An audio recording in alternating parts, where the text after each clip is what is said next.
Welcome and thank you for joining us this evening. Thank you. Thank you for inviting us. And I'd like to start off with your backgrounds. Can you tell us a bit about yourselves? You can go first. I'll go first.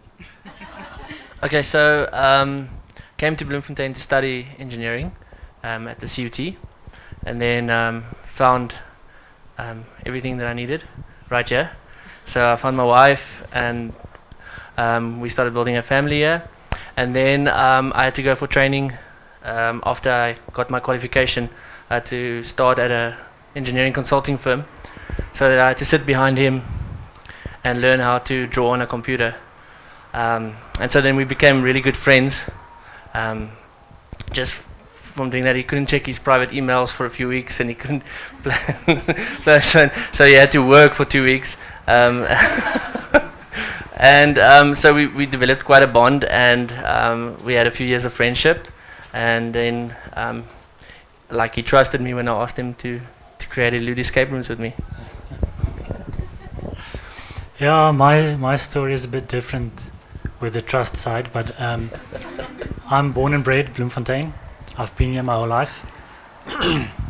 After school, I did a bit of studying at the local college, computer programming.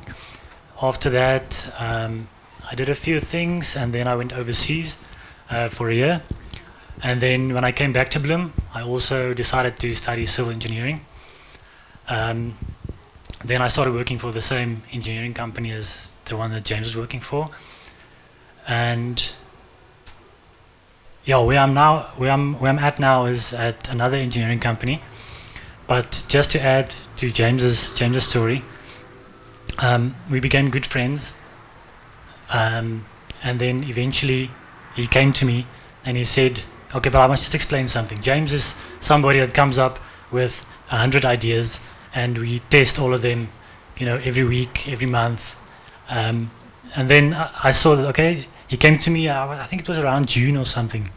He said to me, no, he played these escape room games in Cape Town, and he said they're awesome, but he thinks he can do them better.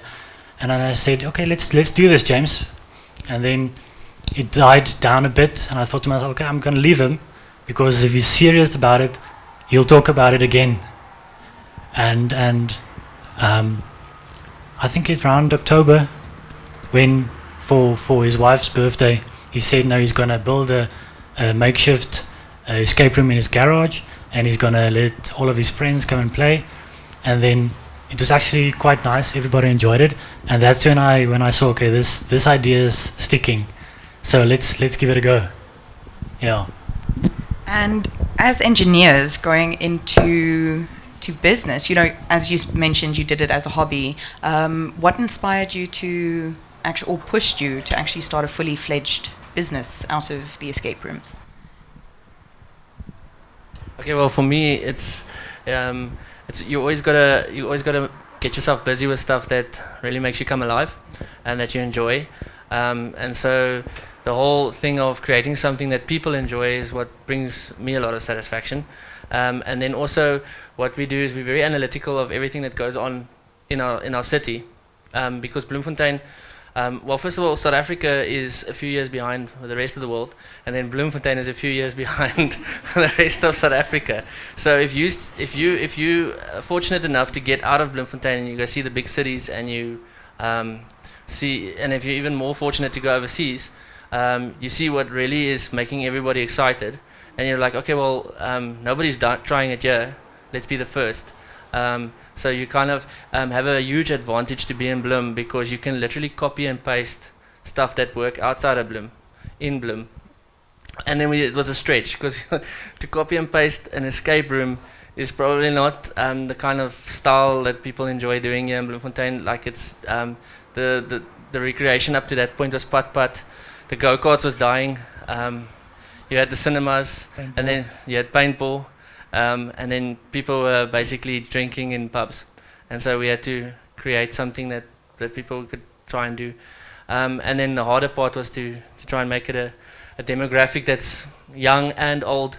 So there's quite a lot of interesting things to share about that. And if you've looked down our corridor, you'll see we have from the very little ones to the very old ones. that come and enjoy the escape rooms. So it was basically what inspired us was to find that one thing that Bloem isn't offering and to be the first, but also to make sure that it's something that we enjoy. Otherwise, we'll give up on it before we even try. So it had to be something that you want to do.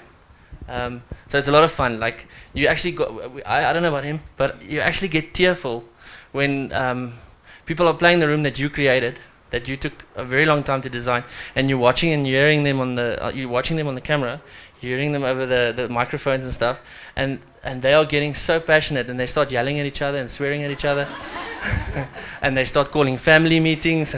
we will not let this room beat us. And they get so emotional, and then when they get out, they're sweating, even though the aircon was on ice cold. They're sweating and they're high-fiving and they're yelling. That was awesome. And then you're like, okay, we created something that's awesome. Just to add on to that, for me, over the past few years, doing engineering was kind of a passion, and then I started venturing into entrepreneurship and startups and those kind of things, and then I also tested a bunch of ideas where most of them failed, and I learned a lot. And then when James and I got together on this idea, it was actually a good mix of the past experience from my side, and then combining with his skills to build this business in Bloemfontein. There's a lot of things that I think adds to the success, and that comes from both our backgrounds. Yeah. So we spoke about Bloemfontein, what Bloem needs, and how it is an opportunity, actually. But how did you, around marketing, we have this conversation often that businesses in Bloemfontein don't know how to market themselves, and it's word of mouth predominantly. How did you manage to get your business known in Bloem? Like James said, Bloemfontein is a few years behind. So taking that into account, there's some marketing things that Bloem is also behind on, specifically reviews. You'll see most businesses, they might on Google or Facebook, they have 1 or 2 or 10 reviews, and then if you take into account how many employees they have, most likely it's the employees who gave them reviews. But we actually saw that. Say for instance, TripAdvisor is one of the ones that we focus on.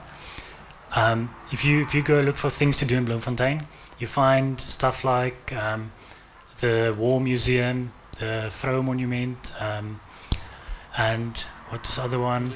Olivenhuis. But there's a bunch of reviews, and they're not all like 4 or 5 stars type of reviews, and it shows that that business is not really focusing on those reviews, because over the years, say they've collected around 100 reviews. So then I made it a point from my side so to focus on the reviews. So what we did, which actually worked quite well, is after a group has played, we sent them an email saying that something similar to our clients really enjoy reading the experience from previous players, would you mind leaving a review for us? And that actually helped a lot, because we get a lot of people traveling through Bloemfontein, and then they're just looking for something to do, and then those reviews pop up. The reviews on Google, reviews on Facebook, and reviews on TripAdvisor. That's the main tactic that we're using. You can actually have a look and see most businesses in Bloemfontein is not focusing on reviews at all, and the ones that are the ones that are the popular ones. The other marketing is mostly word of mouth, because we're a new business in Bloem.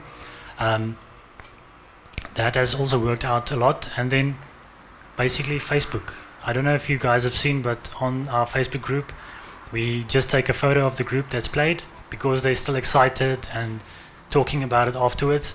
We try to post it immediately after they've played. So when they go on their phone and look at Elude escape rooms, they see their photo, and they kind of in the excitement still share the photo and like the photo, so that also spreads it around their friends and the people they know. The other thing I just want to add to what James has said, because there wasn't a lot of things for people to do recreationally, and we popped up, there was surprisingly a whole community emerging from Bloem that like playing games. I don't want to say the geeky, nerdy type, but you know, people that like watching animation movies, playing games, and they actually came out and those are the ones that really enjoy playing these games. And there's quite a big community around that nobody knew of, or we didn't know of, because those people, there's nothing catering for them. Yeah.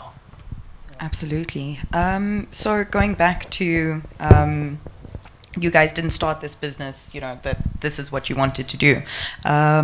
So do you have any business background? You said that you dabbled with some startups, but starting a business, how was that experience for you? So they always say you have to take risks when you start a business. But the two of us, we were like, this is Bloemfontein. We're not going to start like going to make a massive financial risk. So our only rule was that we're only going to we can make a competition. You can guess how much we actually invested in the beginning to start Elude escape rooms. Obviously, we a lot of the money that came in, we reinvested and made it nicer. So we have a nice grass. It didn't look like that. We put stones out because this backyard didn't exist. It was really like terrible. So as the money came in, so when we briefed the people, it was always inside, or we just like we were very, very cheap when we started up. Let me just like very cheap. and we know like if you want to go big, then you need to invest more. But we just thought, okay, we're gonna, our risk would be our time. We both have, and we still do full-time jobs. And now this is a very passive business because the students that work for us, they actually game master the groups, and they're very good. They're better than us in that sense. They have shirts and it says Grandmasters, and they can get into your psyche really, really well. So you'll see when you come play. So they literally receive the groups and make sure the groups have fun and have the groups, and we kind of just keep the place in one piece if stuff breaks.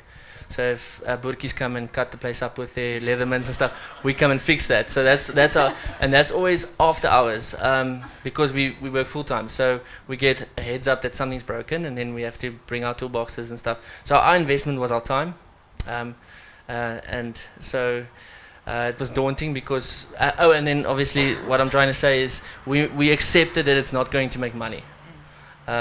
We said, okay, we're willing to lose this much. And then obviously we didn't. So that was the only like acceptance that it can fail. If you can make peace with that, and you put your heart and soul into it and it works, then it's awesome. Yeah. We actually, one of the ideas before we chose the escape rooms was to start a board game coffee shop. We had some awesome ideas until we found out how much a proper coffee machine costs. And then we scrapped that one. Yeah, just to quickly explain, a proper coffee machine I think is like 300,000. Yeah, we didn't even pay. And you can't have half of that to build this whole place. No, and you can't serve coffee if you don't serve proper coffee. Yeah.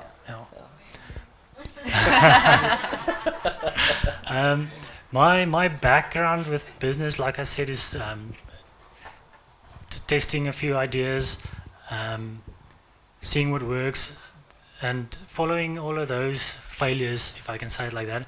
I also learned that there's a lot of things you can do really cheap. You can register your own business, the name, the whole business, and you don't have to pay an accountant to do that. And there's a big difference between 5,000 Rand and 170 Rand. So the skills that I believe James and I have is we are quite resourceful in sourcing things and trying not to pay too much, especially because we started and we knew it was going to be a risk, especially in conservative Bloemfontein. Yeah. So just a good example is our website. I don't know if you've seen it. It's quite a good looking website, but none of us have experience in creating our own website. But that's fine. you're not going to hire someone to create a nice website if there's really talented people trying to get their name out there. So you just have to find them on Google. So they have portfolios and they're selling it just to get their name out there. And then you can get like a really cool website for really, really, really cheap. So you kind of use those kind of tricks. And then obviously the freedom of information is all over the place. So the days where you had to hire professionals to kind of do stuff for you in terms of creating the rooms and coming up with ideas with puzzles and sequences and stuff like that, you can literally just get all of that information for free off the internet, which is really, really important if you're going to start up your own business, is to not waste so much money.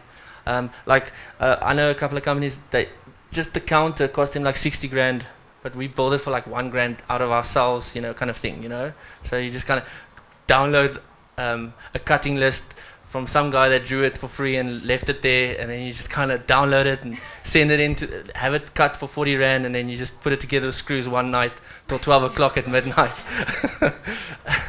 And then when the money starts coming, then you realize, okay, your time is more valuable, and then you only start investing in professionals to come do stuff for you when you have the money and it's not your money anymore, if that makes sense. So would you certainly advise aspiring entrepreneurs to learn to do everything themselves? At the beginning anyway. I think not to do everything yourselves, but obviously through experience you will learn what is worth doing yourself and outsourcing. But I think the most important thing would be to try and be resourceful. If you just talk to people about the things that you're busy with, most likely that person will tell you an easier way, or somebody that they know that's assisted them with something.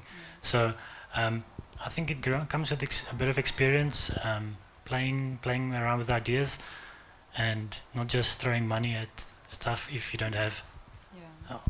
Yeah. So I don't know if you guys read that book, that Smart Cuts from Snowden. On day one when we built our first 2 rooms, we built every single puzzle ourselves, the electrics and everything. It took hours, but we didn't have the money to have someone build it for us. We just didn't. And then when we built the second 2 rooms, there's a nice ticky of money that was made from the first 2 rooms. Then we could go and contract like electrical engineers to build us cool puzzles, and they've got 3D printers and machines and stuff. And so then we could pay a little bit more. So we could have built the second rooms ourselves as well. But then you realize, okay, now your time. So it's not about doing everything yourself. It's just like we did everything ourselves in the beginning to cut the risk, the financial risk, because in the beginning it was our own money, and then later on it was money coming from the company. So. And recently, one of the games was aired on television. Can you tell us a bit about that? So there's a show on ETV Extra or something, Soek Your Suitcase. So they pick up a random person and then they go have fun in a random city. And that's where our reviews basically got us on the show. Because if you type in things to do in Bloemfontein, the number one thing is Elude escape rooms. So we pushed hard, and that's why we get really good publicity, like sports teams that come here. They also, everybody that comes that's stuck in Bloemfontein for some reason, they type things, what can I do in Bloemfontein? And then Elude escape room pops up as one. So they literally ran out of things to do in Bloemfontein, and so they found Elude escape rooms, and then that was like, so they went to the hardware store and did a challenge there, and then they went to the SPCA and did a challenge there, and it's all part of the show. And then they capped off at Elude escape rooms because it was the nicest thing to do out of all the things. So it was fun. It was. We didn't even have to be part of it. That's the nice thing. If you get energetic young students to run. So we had our best student that's been with us from the start, kind of be the energetic, charismatic person to help them, and so that and that's kind of also given us a lot of exposure. So our bookings, every month we have more bookings than the previous month. So that's scary. And what's the biggest, hardest lesson you've learned being in business? Yeah, there's many. Working with people. We're engineers, so But James is better with that. Yeah, working with people, appointing them, um, telling them when they're doing things wrong, and maybe sometimes telling them that this is not for them. That's quite difficult for me, I think, for James as well. Um, So just quickly, I don't know why he's saying that. I'm supposed to say it. I'm the good cop, he's the bad cop. The only reason why we have a partnership is because of that. Yeah. Like when hard like words have to be shared with the students or whoever, and like when it comes to debt collecting, I phone him and like get on it. When we have to woo people, like impress, like then he tells me, okay, it's your turn. make the people happy. Yeah, there's ups and downs to that, because in interviews, people come for an interview and then he's basically handing out shares to them. And then I have to like calm him down a bit. Yeah. Other than that, like a partnership's never really a good idea. That's what you hear often. But like my weakness is his strength, so we needed to do that kind of thing. And then also you just can't mix the friendship with the business, so you have to have your lines drawn, which helped because we had our lines drawn I think from day one. I have a ton of meetings, but it's just because we just like talking. Like it's not really official meetings, but we always knew what are the boundaries and stuff, and if we have issues, if there's an open communication line, we always had it, so it's fine. We still do. Yeah, I think those two things is quite hard. Yeah, the partnership is hard. Partnership, and yeah, like I said, working with students, and yeah, that's all I can think of at the moment, James. Yeah, no, like that's the hardest thing, because the same time we started the business, his wife got pregnant and my wife got pregnant, and so something breaks here, and then there's nights where we fight who can get to fix it so that we can get some peace and quiet. And there's nights where you want to stay home with your family, and then it's like an argument whose turn is it to come out and fix. And then if that's what makes the partnership great, is if neither of us want to come, then both of us have to come. Yeah. Neither of us might both sit here and do it if nobody wants to. So define the lines in any partnership. Yeah. This isn't often a question that men get asked, but I'm going to ask you. In terms of your family and work balance, so you're full-time employed and you own a business and you're family man. And in the same time, James is almost completing his PhD, and I recently completed a master's degree as well.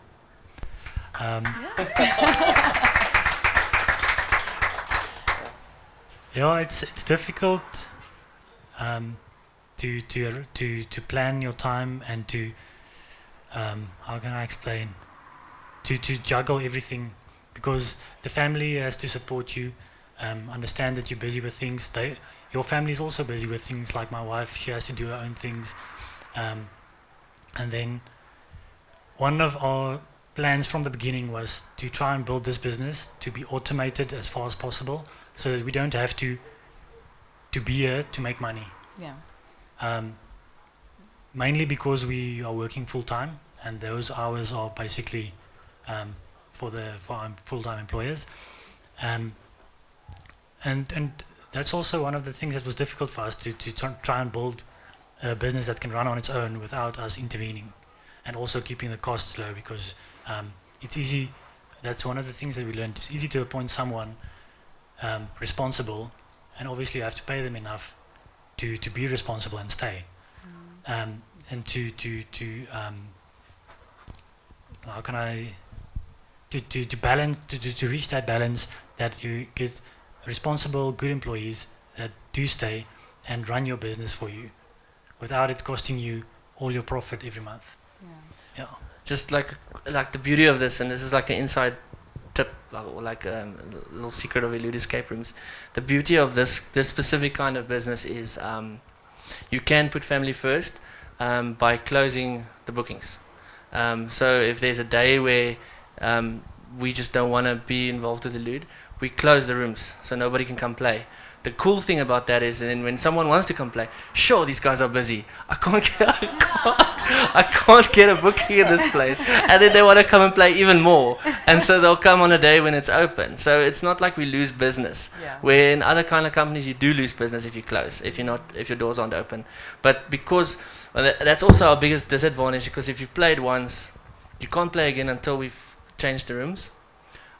So that's why escape rooms in big cities are awesome, because the population just keeps the business going.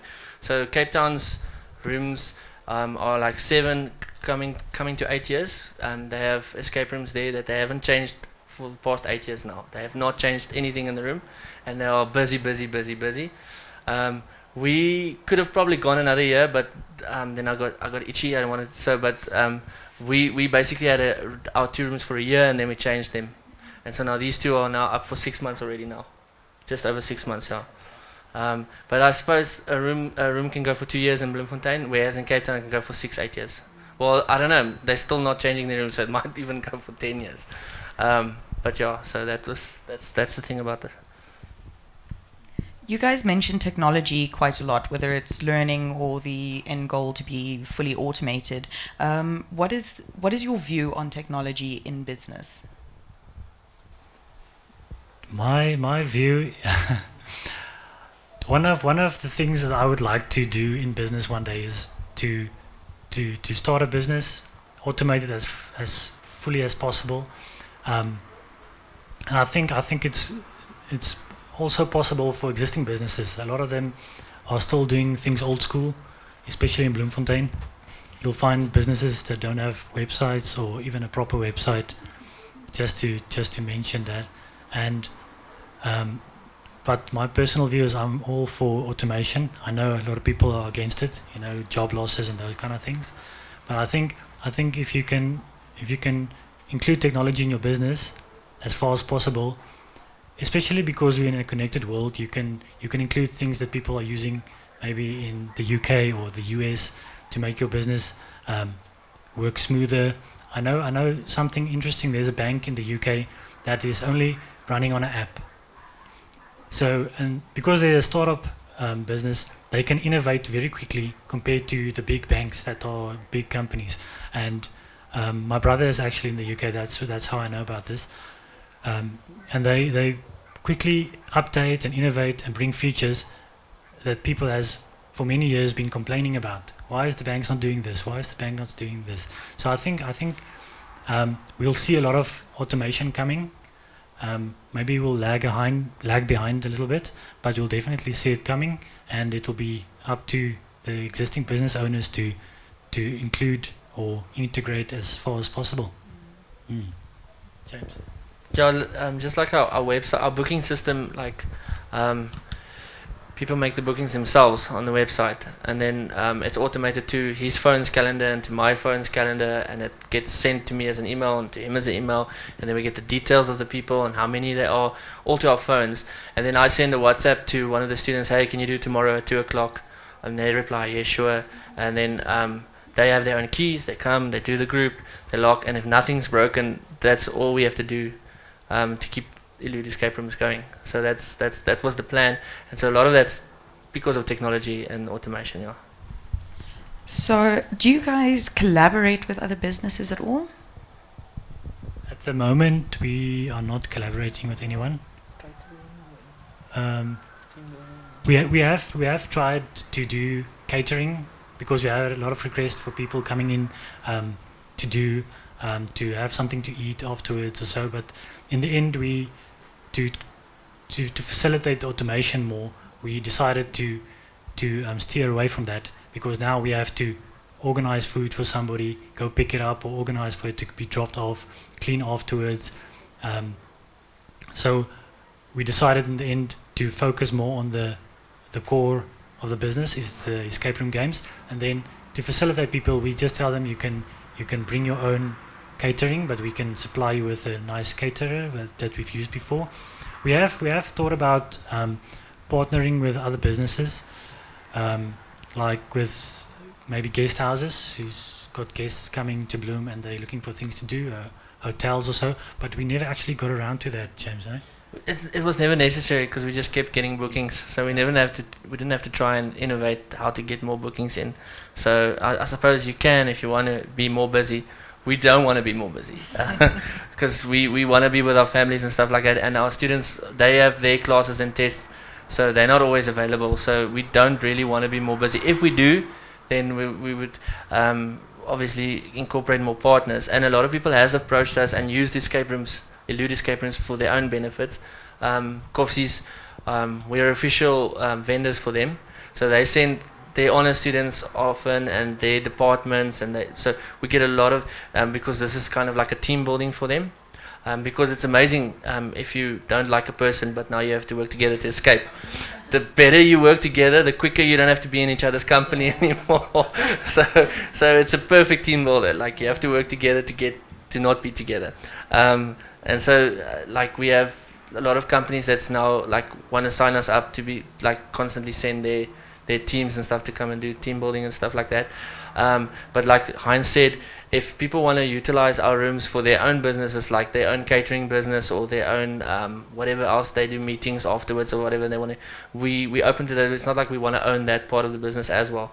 So we're happy to just have the escape rooms, and if other companies want to add it to whatever product they have, they're welcome to. We're very open for that because we don't want extra work at this stage. Like, yeah. So before we open for Q&A with our audience, have you got any business or escape room or technology insight to share with entrepreneurs and perhaps aspiring entrepreneurs? What I can say about this kind of business, it's a controversial business in a city like Bloemfontein. If we listened to critics or even to our own doubts, something like this would never work. Why would people come and play this? You can kind of dumb it down to say, why would people pay you to lock them up? You know, it sounds a bit dodgy as well. Then we would never have started, and we wouldn't have built this nice business for ourselves.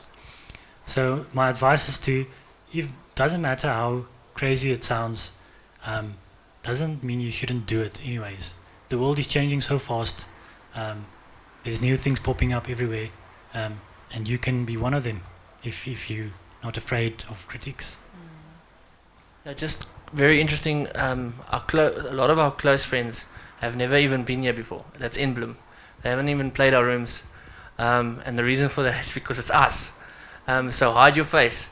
That's why we have students that receive the people and stuff. So then I would talk to people, and then they would tell me all about the escape rooms. That's been so awesome. I should go try it. Wow. And that's also, it's like, yeah, I'll go and try it. Sounds great. So yeah, it's like you're not always welcome if people know you on a personal level. They tend to not support you, which is weird. So you must. So Elude gets sold as like the European standard escape rooms, better than all the other escape rooms, and it's the hottest thing in Europe and in America. And so people think, okay, someone from Europe, the escape room gurus, came to Bloemfontein for some reason and opened 2 rooms here. We must go try it. That's the impression they have. And then the only way word of mouth ever works in Bloemfontein, because word of mouth can kill you as well. The only way word of mouth works in Bloemfontein is if your product is really good. So the other escape room owners from Durban and stuff, they came to play our rooms because they heard about it, like in their cities. And when they came out, their eyes were like this, and they're like, wow, these are awesome rooms. And then me and him weren't happy. We would go in with them and say, what was wrong here? And then they would be confused, like, why do you want to change? So it's like, because we want the rooms even better. So we have a policy, like, continuously make it better. So yesterday I put a new puzzle in the submarine. It's not necessary. Like, the room's great, but we still, like, if you get an idea, I can make it even better, then go make it better.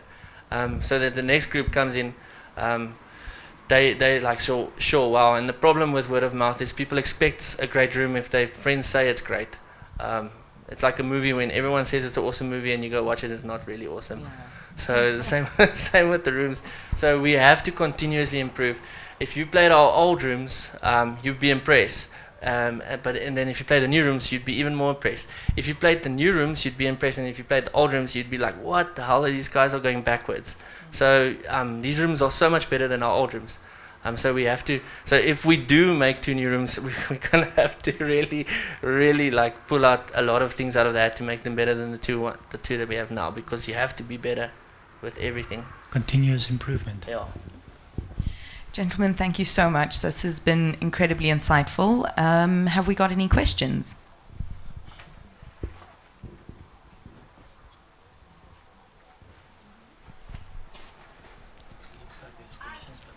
There we go. I was wondering if you find that location played a role, or I don't know if you can comment on maybe for your type of business, whether location in Bloemfontein had an effect on your business, whether that should be a consideration. From my side, I see James also wants to say something, but one of the criteria for us was, because we knew we were having bookings at night, people will have to come out at night to come and play.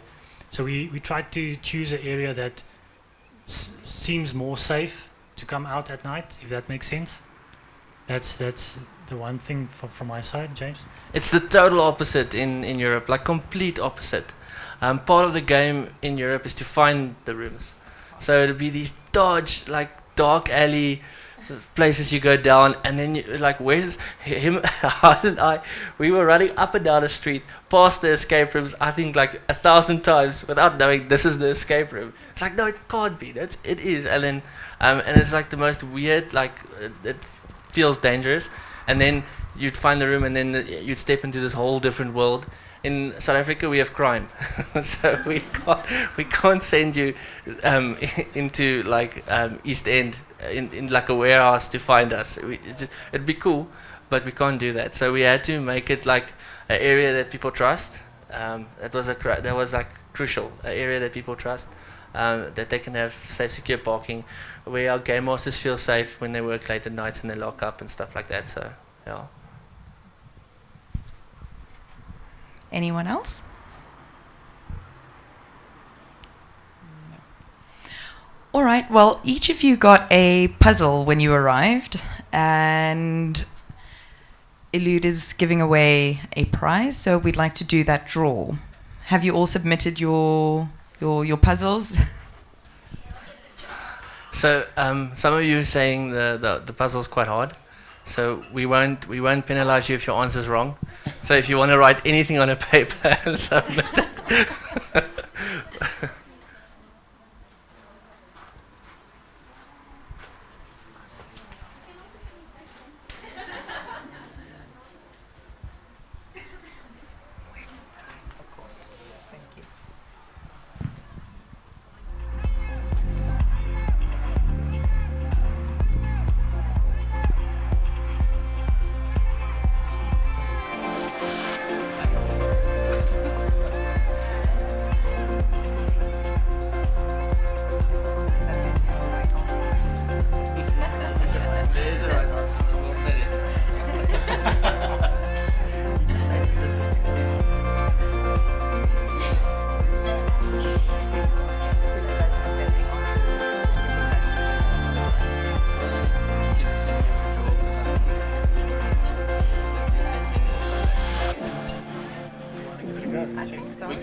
So if you got this puzzle right, then you'll be able to escape our rooms without any help.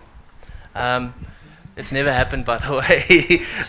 We haven't had a single group that's escaped from any of these 2 rooms under an hour without getting at least 1 clue.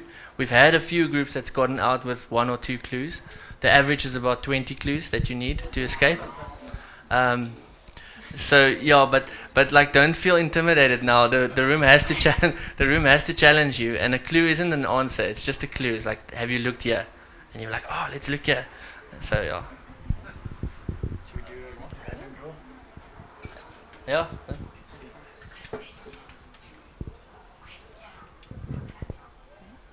So you got a question? Sorry. Has anyone ever played alone? It's impossible. Like it's like I've been locked in the room, then I have to phone for help. It's. I've had to come out and get two of our game masters, like because you set the room according to the number of players. So two of our employees phoned me one night late. No, sorry, no, not the employees, the customers. Hey, we're outside by the gate. No one's opening for us. And then I logged into on the CCTV camera, and I see our two game masters have their phones in the front here, and they've locked themselves inside the room. And the client's outside, so I'm like, just give us 5 minutes. We've got some technical difficulties, and so I had to race here to break them out. And so you cannot play it alone. It's a teamwork thing. And if the room isn't set for two people, then you can't even escape if you're only two. So it's the way the rooms are designed that you have to work together. So yeah. So that's why couples, they fight a lot.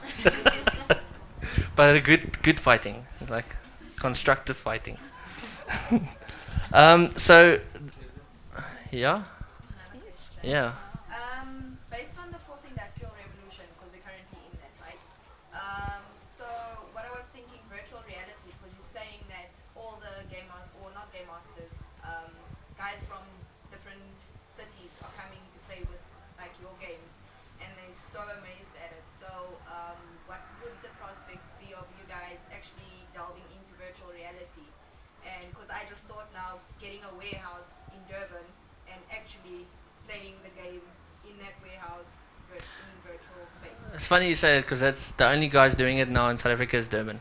They're doing the virtual reality thing. The weird thing about escape rooms is it started as virtual reality. It started as a computer game, and then there's an argument between people in Hong Kong and people in Budapest who was first. But they say, hey, what if this was real life? And so there's this sensory thing that people crave, to touch something physically, to smell it, to spray someone, to put your hand through a dark hole and to feel something grab you and stuff like that. That virtual reality can't give you right now. If virtual reality can, then obviously, but right now, the real life experience, the noises that you hear and stuff like that is what makes it. So the people are actually complaining about the virtual reality one. They would do the physical real life rooms, and then afterwards they would do the goggle escape room thing, and then they're like, it's not the same. Yeah. All right, so here's the winner. So the answer, before I say the winner, if you want to go and check your math again, is 042 is the code. 042. One person got it right. if I go by the claps. This answer is not correct, but we said we're going to... Shall we keep drawing till we get the right answer? So, Until we get the one right answer. hey, do you want to be democratic? Should I just go with the person that drew first? Yeah. Yes, Okay. I think so. Okay. But just go see how we got to 042. Okay, but the winner is Concetta.